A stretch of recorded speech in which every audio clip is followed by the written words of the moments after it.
Itu ada selang, ada pipa penyerapannya, ada pasir, baru setelah itu ada karpetnya, ada rumput sintetis, baru ada rumput asli. Tapi rumputnya diganti sehingga penyerapannya tidak sempurna. Jadi nggak bisa sembarangan memang mengganti rumput JIS itu. Nah, ini juga sekalian ajakan saya buat yang lain nih Pak yang menyaksikan ini.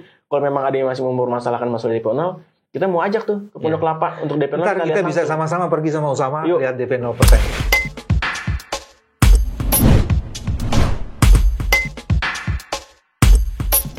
Bismillahirrahmanirrahim. Assalamualaikum warahmatullahi wabarakatuh. Teman-teman, jumpa lagi di channel ini, channel yang ingin membesarkan, memperbanyak, dan terus meninggikan kewarasan. Dan punggawa kewarasannya hari ini adalah anak muda yang menjadi salah satu, saya sebutnya rising star, tapi takut. Tapi memang rising star. Terima kasih Usama sudah hadir. Siap Pak BW. Sehat? Agak berat menerimanya ke rising star. Racing star di dunia apa jubir. Alhamdulillah. Gimana? Saya bukan jawabannya nggak boleh sehat. Saya waras. Saya waras. Wah, waras itu mencakup banyak yang sehat tapi kurang waras ya. Iya, banyak yang sehat kurang waras. Iya betul, banyak siap. itu. Ini senang main bola? Senang Pak? Bola kecil, bola besar? Bola besar. Bola besar. Lapangan besar. Jangan ketawa, bola besar. Iya. U17 Argentina Brazil delay 30 menit, memalukan. Ya. Itu terjadi di Indonesia gara-gara JIS tergenang air. Siap. Apa pendapatnya?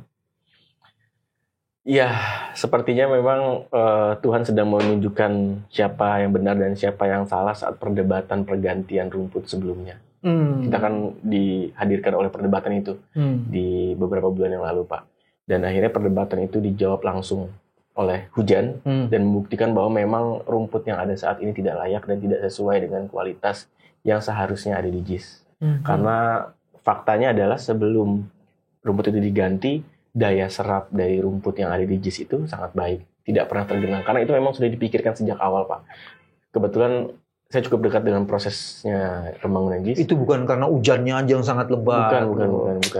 Karena memang itu sudah dipikirkan, Pak. Intensitas hujan sebesar apapun itu sudah dipikirkan karena setiap 1 meter dan ada jarak tertentu itu memang sudah ada pipa-pipa untuk mengaliri air yang ada di rumput itu. Karena kan urutannya besar, Pak. Itu ada selang, ada pipa penyerapannya, ada pasir, baru setelah itu ada karpetnya, ada rumput sintetis, baru ada rumput asli. Jadi ini soal rumput, soal teknologi pembuatan lapangan. Ini teknologi pembuatan lapangan yang memang sudah ada standarnya dari FIFA. Dari FIFA yang memang kita menggunakan rumput hybrid dengan kualitas rumput yang sudah disesuaikan, tapi rumputnya diganti sehingga penyerapannya tidak sempurna.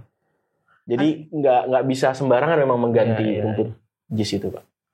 Ada pernyataan yang humble dari Mas Anies ketika ditanya soal itu. Iya.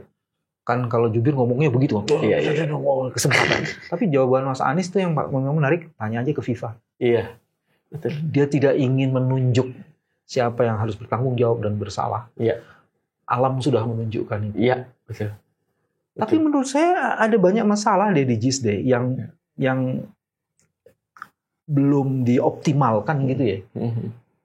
Transportasi macam-macam itu kenapa nggak muncul ya sebagai isu ya?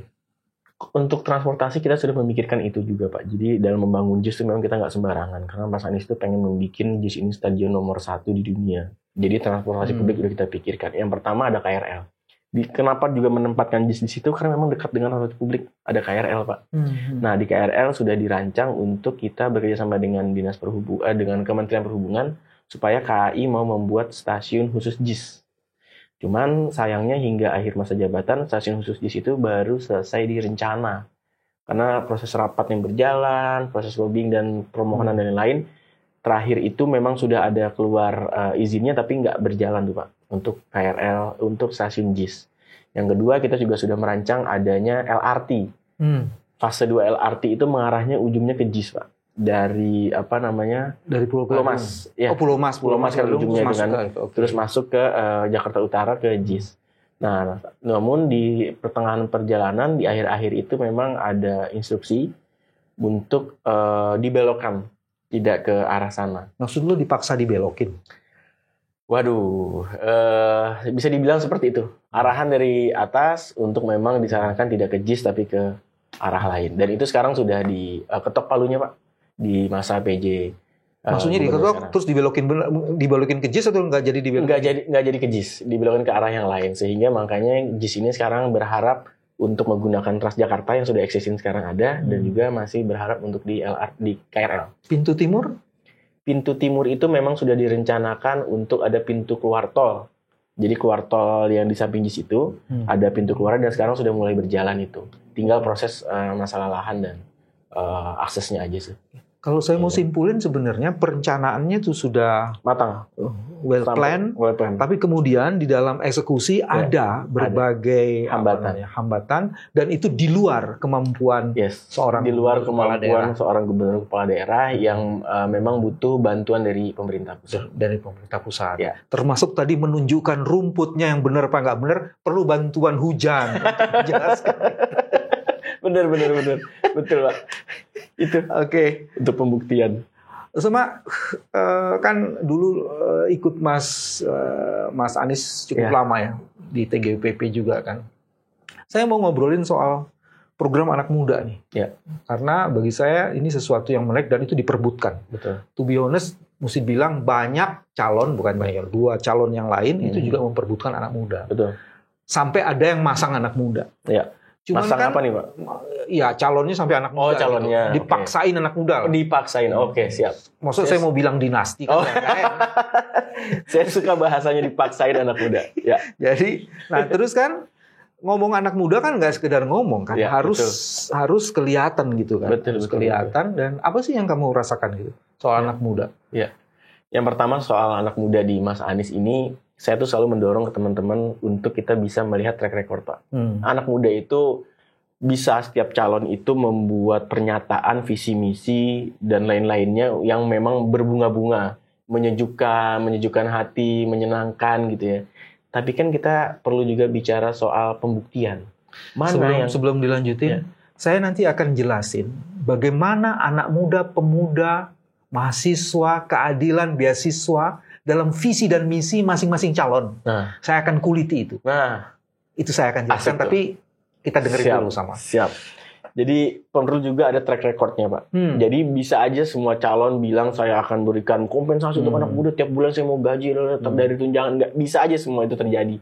Tapi yang udah memberikan pembuktian ya cuma Mas Anies Pak. Kalau janji semua bisa bilang. Semua bisa bilang dengan kata-kata yang baik gitu ya. Tapi cuma kalau track record cuma Mas Anies. Yang pertama kita tuh sudah dibuktikan Pak. Jadi pada saat pemilu Pilkada 2017, masalah terbesar anak muda itu hunian Pak. Hunian. Baik. Banyak sekali anak muda yang menikah tapi tetap terus ngontrak sampai bertahun-tahun gitu ya, atau belum menikah tapi pengen punya tempat tinggal. Sekarang kan banyak yang mandiri Pak. Anak-anak muda kita nih yang memang dari daerah terus ke Jakarta dan lain-lain. Memang hunian itu jadi isu penting. Akhirnya muncullah DP 0% yang katanya belum pernah kejadian gitu. Kalau kita lihat di komen-komen buzzer tuh tapi kan banyak dikritik tuh. Banyak dikritik. Makanya saya pengen ajak yang mengkritik kalau memang orang nyata ya. Saya pengen ajak langsung kita ke hunian DP 0-nya. Banyak robotnya tuh. Selama ini kan kalau saya pengen balas replay gitu Pak ya, setiap ada serangan ke Mas, pengen balas replay, begitu lihat akunnya, waduh ini postnya 0, followernya 5, followingnya banyak gitu. Ini kan perlu patut dipertanyakan, ini siapa bakal orang. Kalau orang bener, saya pengen, ini juga sekalian ajakan saya buat yang lain nih Pak yang menyaksikan ini. Kalau memang ada yang masih mempermasalahkan masalah DP 0, kita mau ajak tuh ke Pondok Kelapa untuk DP 0. Kita bisa sama-sama pergi sama Usama, lihat DP 0%. Kita lihat dan kita undang orang-orang yang sudah merasakan DP 0 tuh manfaatnya seperti apa sih. Di mana aja sih yang DP 0 yang udah berhasil? Yang udah berjalan tuh ada di beberapa lokasi Pak, tapi memang yang pertama itu kan di Pondok Kelapa. Yang pertama di situ kan Pondok Kelapa, dan ada beberapa lokasi lagi yang lainnya memang sudah berjalan. Nah, saya pengen ngajak tuh Pak. Jadi memang itu yang pertama masalah hunian, dan memang pada situ ditentukan untuk penghasilan minimal untuk bisa mendapatkan DP 0 itu kan ada di 7 juta. Penghasilan minimal, karena kita mau membedakan antara rusun, rumah susun yang memang bisa dimiliki oleh warga siapapun yang di luar UMR, dan DP 0 yang memang untuk bisa dimiliki oleh, jadi hak milik bagi orang-orang yang punya penghasilan dari 7 juta.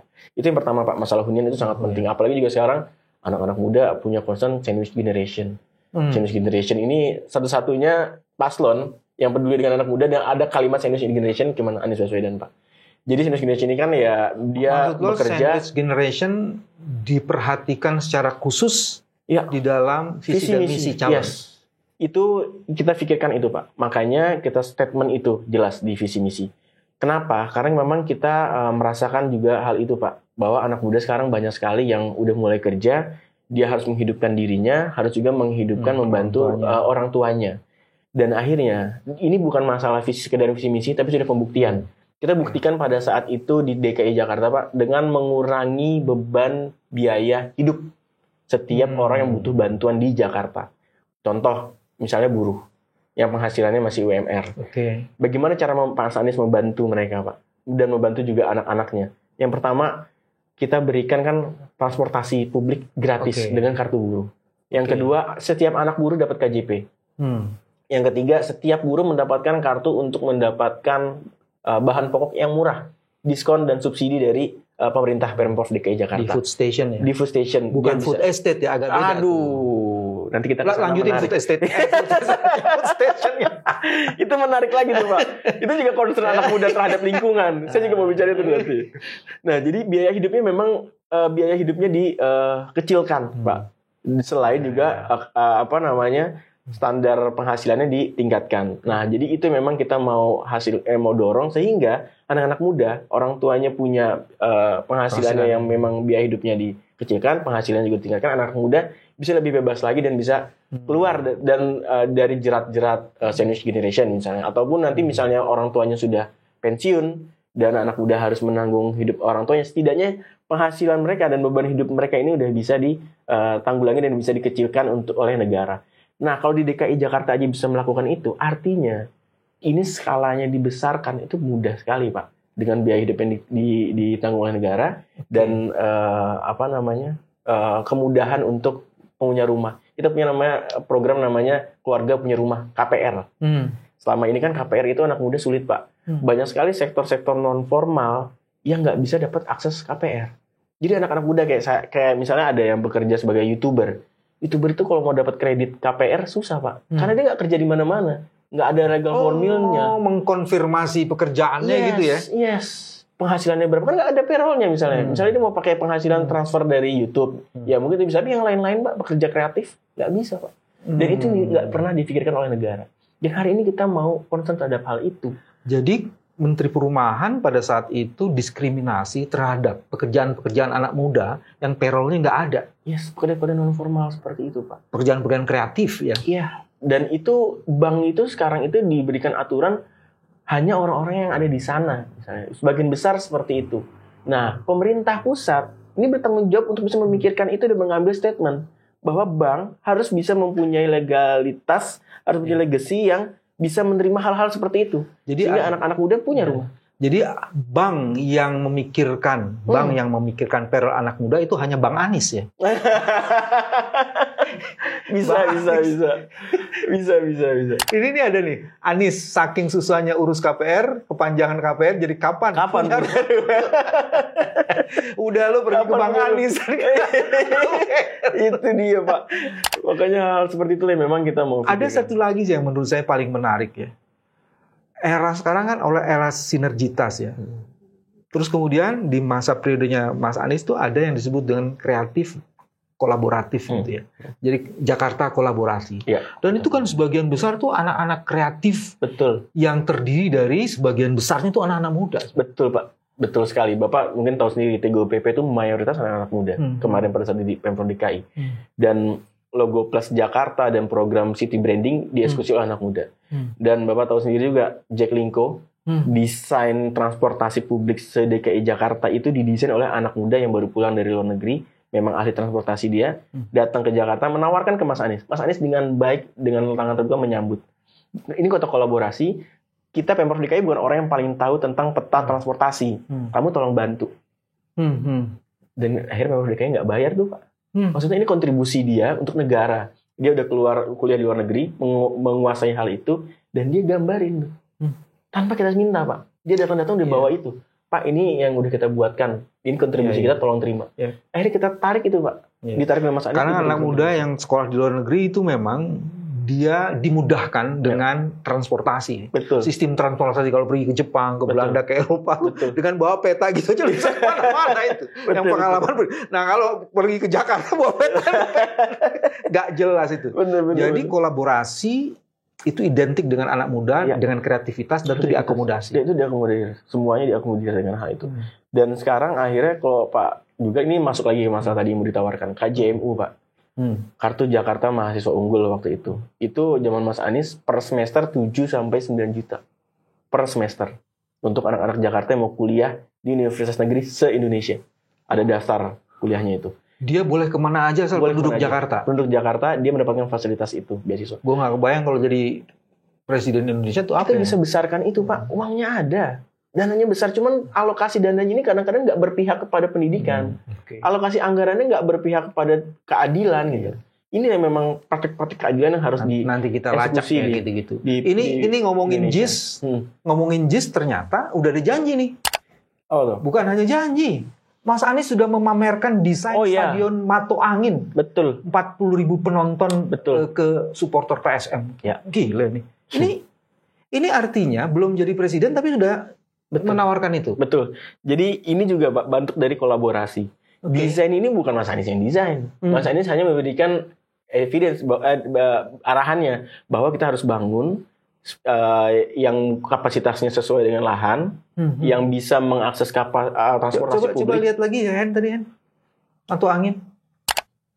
Nah ini dia nih. Ya, betul. Jadi desainnya juga harus sesuai dengan pribadi Makassar. Ini kalau Bapak lihat desain ini memang ada desain ini, dasar desainnya. Coba yang tadi yang kapal pinisi itu. Mirip dengan topinya, pecinya orang Makassar tuh Pak. Terus di tengahnya itu emas, itu beltnya baju khas Makassar tuh ada belt emas. Nah itu tengahnya itu beltnya dan bentuknya itu seperti ombak Pak. Karena Makassar adalah orang-orang yang biasa mengarungi lautan, yang menantang ombak, ya kan? Dan bentuknya seperti ombak seperti itu. Tapi katanya ada yang juga dari desainnya dari ini pinisi. Iya, pinisi itu diambil dari coraknya. Coba lihat pinisinya. Pinisi dari corak dan dari ombaknya itu Pak, yang berbentuk berkelok-kelok. Tadi ada dari pinisi. Iya, itu di pinisi diambil dari alur ombaknya Pak. Oke. Jadi memang mengarungi lautan seperti yang para sekarang Makassar. Seperti tadi saya sudah janjikan. Siap. Saya mau ngecek ini sekarang nih. Ya. Visi misi. Oke. Saya mau cek nanti pendapatnya Usama bagaimana nih. Ketika saya klik kata kunci beasiswa di 3 visi calon presiden kita, capres itu, terus saya menemukan frasa kata beasiswa itu di visi misinya Amin itu ada sekitar 24 kata frasa kata beasiswa. Di pasangan calon nomor 2 itu cuma ada 5. Di pasangan calon nomor 3 itu cuma ada 4. Apa pendapatmu?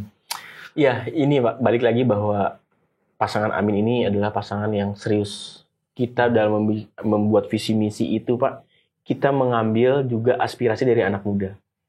Bapak kalau lihat dari visi misi Amin ini, anak muda itu bukan dari Mas Anies semata Pak. Balik lagi kolaborasi. Kami wawancara, kami minta, kami buat platformnya. Ada 2. Yang pertama namanya Bawa Ide. Bawa Ide kita mengundang. Bawa Ide yang pernah diundang.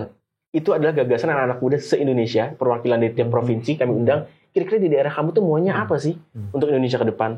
Dan ada juga platform website gagasankita.id. Itu setiap anak muda boleh nulis gagasannya tentang apapun di situ. Dan itu kita saring, kita ambil yang terbaik dan kita taruhkan di sini. Jadi ini memang visi misi bukan paslon, Pak. Ini visi misi anak Indonesia yang ingin negara yang lebih baik ke depan. Dan beasiswa menjadi salah satu kunci. Banyak sekali aspirasi tentang beasiswa dan pendidikan itu. Kadang-kadang orang cuma ngomong beasiswa seolah-olah memberi kemudahan. Tapi ini sebenarnya sangat konstitusional banget. Karena di alinea keempat Undang-Undang Dasar itu menyebutkan Founding Fathers, negara ini dibangun untuk mencerdaskan kehidupan bangsa. Jadi beasiswa itu harus dikasih narasi itu sih. Narasi ideologisnya itu sebenarnya. Betul, sepakat Pak. Karena kan pendidikan ini kan eskalator kemajuan bangsa Pak. Kalau kita nggak berdasarkan pendidikan nggak kita majukan, gimana kita mau naik? Kalau bahasanya Gen Z itu eskalator, bahasa gue ideologi. Kalau penggunaan prasakata. Kalau saya lacak lagi, saya menggabungkan antara mahasiswa, prasakata mahasiswa, pemuda dan anak muda. Itu saya gabung tuh, ada mahasiswa dulu saya cek berapa jumlahnya di dalam visi dan misi. Anak muda saya ambil berapa, terus udah gitu pemuda. Dan saya mendapatkan bahwa di visi dan misi Amin, frasa kata mahasiswa digabung dengan pemuda dan anak muda untuk mengkonfirmasi beasiswa itu untuk siapa sebenarnya. Itu ternyata ada jumlahnya 16 tuh. Di paslon nomor 1. Paslon nomor 1. Paslon nomor 2 cuma 6. Paslon nomor 3 juga cuma 6. Iya. Itu bagaimana tuh? Iya. Apa yang kamu? Ya balik lagi Pak, dari sini ini terima kasih Pak Boy udah capek-capek mau Mestinya mau lu yang riset. ngerjain, kasih gua. Kok gue yang ngerjain? saya nggak sadar segitu, tapi memang kita fokus untuk visi misi ini, perhatian terhadap anak muda memang harus dibesarkan dan banyak sekali programnya. Lagi-lagi Pak, ini kalau bicara masalah program visi misi dan janji kampanye Pak, bisa dicek bagaimana janji kampanye paslon nomor 1 pada saat di DKI Jakarta, bagaimana janji pada saat paslon menjadi menteri atau menjadi wali kota pada situ, apakah sudah tercapai? Paslon nomor 3 pada saat jadi gubernur Jawa Tengah. Bisa dibandingkan. Ini anak muda kan harus kita ajak untuk bisa lebih kritis lagi. Paslon nomor 1, 23 janji kerjanya yang ada di jakartamajubersama.com, 23 sudah tercapai Pak. Dan itu bisa kami buktikan dan kami berikan buktinya, bisa kami tunjukkan. Nah, bagaimana dengan paslon nomor 2? Bagaimana dengan paslon nomor 3? Artinya, dengan jumlah yang besar itu, paslon nomor 1 punya peluang lebih besar untuk mewujudkan semua janji-janjinya ini. Jadi bukan hanya sekedar kata-kata. Terutama untuk anak-anak muda ya kalau dalam konteks ini. Betul. Nah kalau kemudian saya menggunakan 3 frasakata lainnya. Saya menggunakan kata santri. Oke. Ya. Itu jadi concern Nah, santri. Sama Mas Anies. Ternyata santri itu di programnya Anies, visi misinya ada 6 disebutkan. Ya. Nomor 2 cuma 1, nomor 3 nggak ada. Jadi kata santri nggak terketawa nih. Enggak, ini memang nggak ada. Oh iya. Jadi saya nggak tahu apakah memang kelupaan atau tidak sensitif dengan santri, saya nggak ngerti. Terus kalau saya kaitkan itu santri dengan pesantren. Nah di pesantren itu juga paslon 1 ini Mas Anies tuh ngomong 9. Memang di nomor 2 ada 9 juga.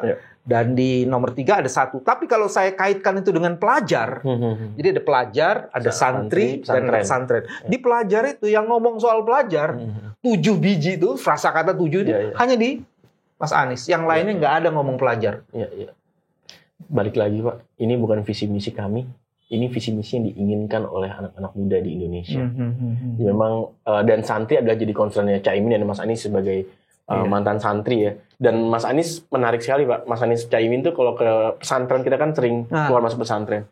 Banyak sekali aspirasinya. Mereka minta bahwa santri ini juga disamaratakan dengan sekolah-sekolah yang lain. Di visi misi ya. Nah itu kita masukkan. Jadi pas Mas Anies keluar masuk pesantren, ketemu sama orang dan yang lain itu nggak sekedar nguap gitu aja. Kita masukkan itu dalam visi misi bahwa ini memang aspirasi langsung dari mereka. Pantas mereka disebut di sebagian kalangan. Betul. Ini presiden santri nih, selain presiden guru ya, presiden santri. Betul. Tapi kalau saya lacak lebih dalam lagi, tadi ngomong beasiswa, tidak ngomong santri, pemuda, mahasiswa. Saya lacak lebih dalam lagi, frasakata yang menjadi tujuan kenapa kita berbangsa. Saya cek kosakata keadilan.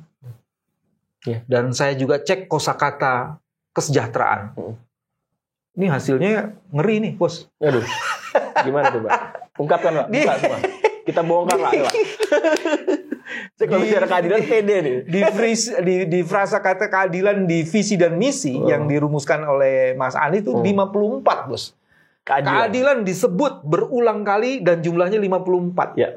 Sementara di tim yang nomor 2 itu cuma 8. Di tim yang nomor 3 itu, kalau itu pasangan calon, cuma ada 27. Jadi kalau 27 saja, 2 kali lipatnya Mas Anies ngomong soal keadilan. Itu ngomong keadilan, the substance of the goal of the Indonesia. Ngomong kesejahteraan, ngeri juga, Bos. Kesejahteraan lu ada 48 frasakata kesejahteraan yang ada di visi misi, cuman ada 19. Di nomor 2 dan 14 di nomor 3. Jadi ngomong keadilan, ngomong kesejahteraan, ngomong beasiswa, ngomong anak muda. Lewat semua tuh, Bos. Kalau begitu isi visi misi mereka apa ya, Pak? Saya belum bongkar semua dan belum. Cuman kalau ngelihat menggunakan frasa-frasa kata itu menjadi menarik sekali. Menarik sekali karena memang keadilan ini adalah satu kata. Jadi kalau visi misi Mas Anies Caimin ini diperas, ya kalimatnya adalah keadilan sosial bagi seluruh rakyat Indonesia. Pancasila kita. Itu dasarnya. Dan itu juga memang yang orang suka tanya, Pak. Perubahan yang mau dilakukan Mas Anies itu apa sama Caimin ini? Yang mau dilakukan dari perubahan ya itu. Setiap kebijakan harus berlandaskan keadilan. Kalau gue tambah 1 tuh, Bos. Dan ini sering diucapkan Mas Anies. Keadilan itu diwujudkan dengan kesetaraan. Itu sebabnya anak muda, kalau pakai bahasa Jawa itu diorangkan. Anak muda itu ditempatkan sebagai partner. Dia boleh muda, tapi kemudian dia ditempatkan sebagai partner. Bukan karena dimudah-mudahin atau bukan karena anak muda itu datang ke Mas Anies bukan karena dia anaknya presiden atau anaknya gubernur, ya kan? Kalau Mas Gibran kan karena anaknya presiden. Kalau yang anak-anak muda yang lain tuh kan, dia datang ke Mas Anies bukan siapa-siapa. Cuman dia membawa ide, kayak gitu kan. Nah, ini soal pemimpin santri nih. Mbak Yeni sebut katanya RI membutuh pemimpin santri.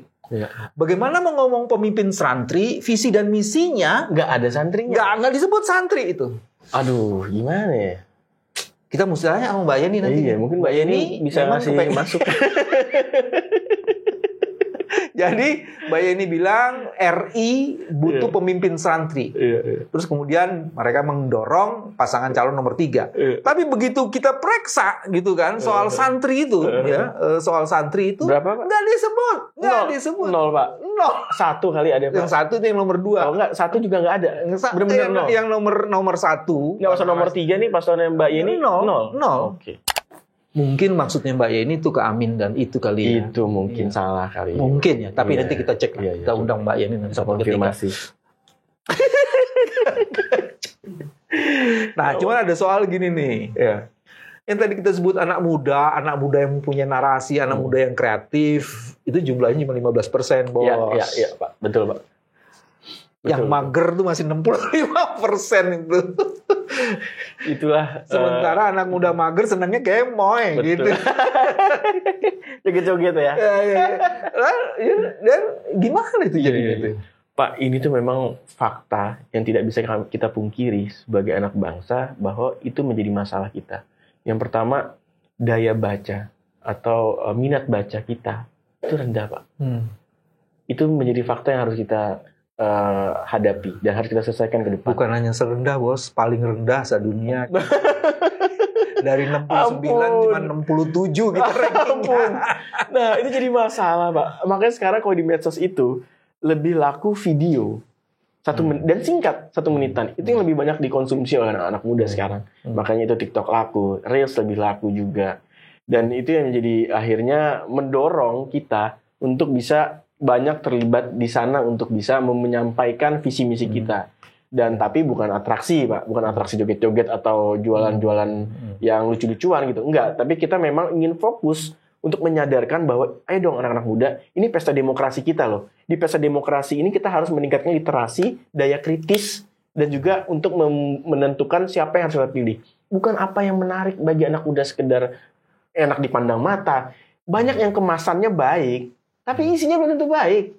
Banyak yang dilihat itu menarik, tapi belum tentu di dalamnya itu bisa mensejahterakan kita. Tapi saya bisa bantah bahwa Mas Anies itu sebenarnya juga masuk di gen yang mager ini. Pertama gini, coba lihat deh. Di zamannya Mas Anies kemudian dibuka itu satu tempat di mana olahraga menjadi sesuatu. Ya, skateboard. Lapangan-lapangannya banyak, Bos. Betul. Ya kan? Betul. Terus udah gitu sepeda. Banyak dah. Jadi artinya anak-anak muda yang nggak mager-mager amat gitu mau keluar, itu ada di situ. Terus udah gitu fasilitas taman. Orang kalau mau pergi keluar dari rumah aja, dia akan mendapatkan taman yang ever. Dalam sejarah Jakarta itu hadir. Dan setiap tempat di lokasi di mana ada taman itu bukan dibikin copy paste. Disesuaikan dengan konteks, bentuknya, kebutuhan dan lokasi di situ. Itu yang saya lihat. Bukan satu desain taman ditaruh di beberapa lokasi. Iya, betul. Jadi artinya apa? Lagi-lagi kolaborasi. Lagi-lagi ditanya orang. Terus udah gitu, di setiap taman itu ada wifi-nya, Bos. Lo mau mager, bisa. Mau main game online, e-sport, segala macam bisa ada di situ. Jadi artinya fasilitas mager pun termasuk Pak, satu lagi yang Mas Anies buat dan akhirnya disambut baik dengan anak-anak muda. Banyak sampai akhirnya booming. Citayam Fashion Week. Itu anak-anak muda banyak sekali sampai bikin macet di situ, Pak. Karena apa? Karena trotoarnya diperbaiki. Karena akses publiknya dibagusin. Sehingga orang nyaman mau bersosialisasi di situ. Itu adalah dampak, Pak. Nggak bisa dipungkiri Citayam Fashion Week itu bentuk kreativitas. Ada tuh orang yang keren siapa tuh, Vin, lu tahu nggak? Yang datang kemarin tuh orang yang Sakwa Asapan, terus yang dari Depok ke sono lagi tuh. Citayam atau apalah itu. Ada enggak, ya orang-orang Citayam gitu. Iya. Tuh ada tokohnya tuh, idolanya Betul. tuh. Ada si apa namanya, ada yang cewek tuh yang terkenal, ada yang cowok juga yang terkenal, sampai akhirnya buat penghasilan buat dia kan. Iya. Mereka jadi punya penghasilan dan juga akhirnya jadi artis dadakan gitu kan. Iya. Sampai artis beneran. Artis beneran juga ada. Mau manggung di situ dan mau ngambil alih di situ. Mulainya dari situ, Pak. Dari fasilitas publik yang memang dibenahi. Dan memang pembenahan soal trotoar itu menjadi sesuatu yang menarik perhatian publik karena itu mengubah kebiasaan, di mana orang lebih senang jalan sore, jalan siang, atau pergi dari suatu tempat ke tempat lain sambil berjalan. Dan itu sebenarnya tradisi itu di negara-negara yang sudah established, itu memang dari satu tempat ke tempat lain nggak naik kendaraan, jalan dia. Lihat aja mana di Jepang, di Amerika, semuanya tempat di Eropa juga kayak gitu. Salah satu ciri negara maju itu kan, iya, bahwa transportasi publiknya dan akses jalan kakinya transportasi publik dan kakinya digunakan. Betul. Itu yang diprioritaskan adalah pejalan kaki, transportasi publik, dan baru kendaraan. Nah, kita negara agraris, banyak anak muda juga main di situ. Orang suka lupa bahwa kita masih negara agraris, walaupun sekarang banyak YouTuber macam-macam. Saya mau tanya Usama soal food estate. Ya, tadi kita udah ngomong-ngomong sedikit. Ya. Ini ada yang menarik nih. Anies ingin mengganti kebijakan food estate jadi kontrak farming. Ya, betul. Jadi ini saya melihat sebagai anak muda, Pak, bahwa saya sangat bingung terhadap kebijakan food estate, sangat bingung. Yang pertama, ini kenapa kita harus menanam dengan membongkar hutan? Hutan ini paru-paru dunia, Pak. Kenapa kita harus menebang hutan untuk menanam hal-hal, untuk menanam makanan? Padahal banyak sekali lahan-lahan hidup, lahan-lahan yang biasa dipakai petani itu bisa digunakan selama ini. Hanya saja manajemen yang perlu diperbaiki. Hanya saja bantuan yang perlu difokuskan.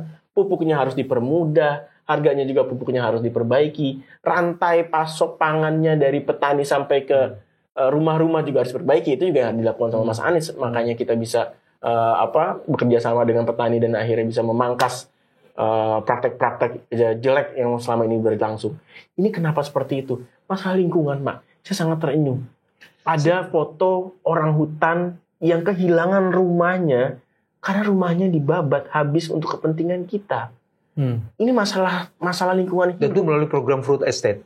Bisa jadi seperti itu, Pak. Dan juga banyak hal yang seperti itu. Dan kita jangan meneruskan hal seperti itu.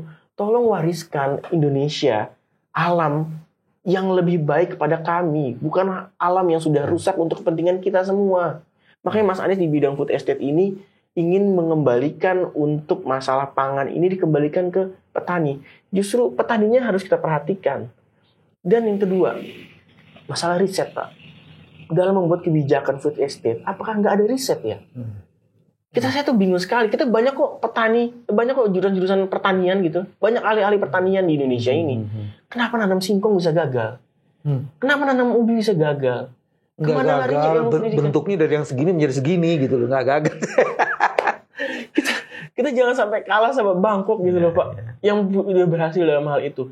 Kenapa kok udah ribuan hektar yang dibabat tuh nggak ada hasilnya?